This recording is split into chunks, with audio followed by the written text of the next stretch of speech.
So, for this Blockbuster review, we will be reviewing Nosferatu. Yes, I know I'm a little late on this review, but I've been busy doing this.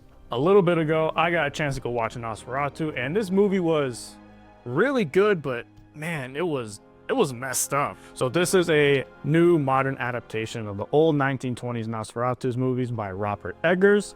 And we all know Robert Eggers is one of those directors that he's one of those where you look at it and you're like, how does this even go through somebody's mind? Like I haven't watched The Witch. Everyone says The Witch is like one of the scariest movies ever.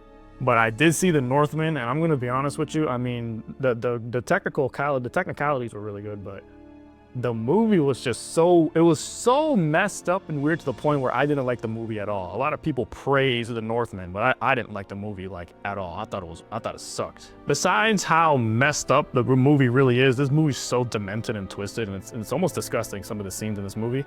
But other than that, this movie was actually really good. So basically the story goes, we follow this couple, and the wife is basically this victim that Nosferatu really wants, because I guess he's in love with her, but uses his appetite as like an excuse to want to like basically have her, and she ends up succumbing to him to save her husband, and basically that's kind of like the whole story. Now, the technical aspect of this movie is insane.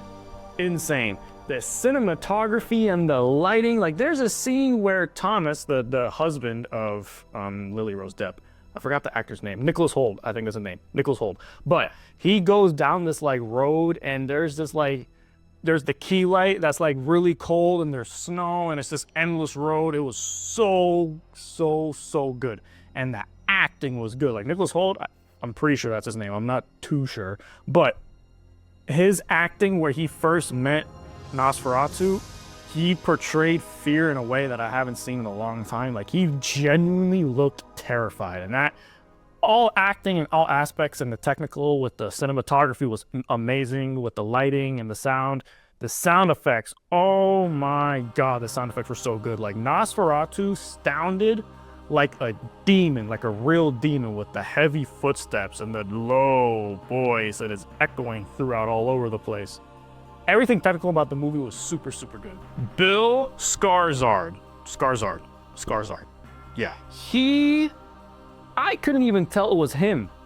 Another one though, just like the Penguin. Another one of those. Just the makeup completely hides the actor, and his voice, the way he plays the character, he had the best performance in the whole movie. Besides like Lily Rose Depp, obviously she did really good.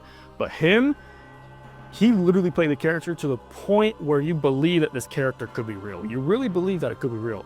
Amazing acting. And the story was pretty interesting too, I'm not even gonna lie. I mean, I wasn't expecting something like kind of like this. Well, I kind of was, but this took a kind of a turn at the end where you don't really know if she did this for her husband, or if she really did it because she just really wanted to feel what Nosferatu had at that moment. I guess she either really had that side of her, or she was either saving her husband. We don't really know. It looked like she was saving her husband, but almost looked like she was enjoying what was happening. So we don't really know if she wanted this to happen, or she was really helping out her husband to make sure he stayed alive. Now, me personally, I would have really liked this movie if it just wasn't so demented and twisted.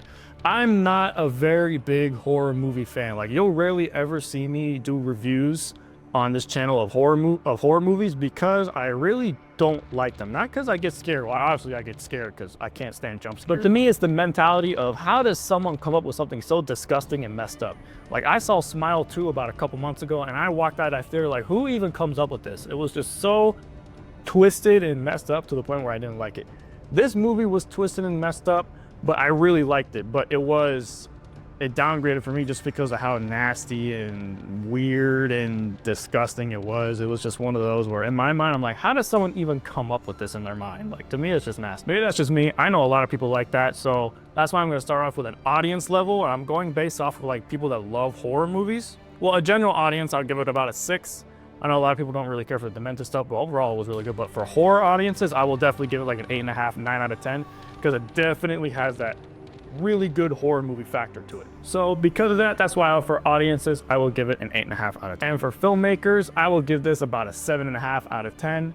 For me, the only reason I would give it maybe a 7 out of 10 was because it's just I'm not big into the twisted, demented side of this movie or any other horror movie in general, which always kind of just knocks down my score for a movie. But other than that, every other aspect of the movie was super, super, super, super good. So for a filmmaker side, I'll give it a 7.5 out of 10. Let me know what you guys think in the comment section about this movie. And as always, catch you in the next one.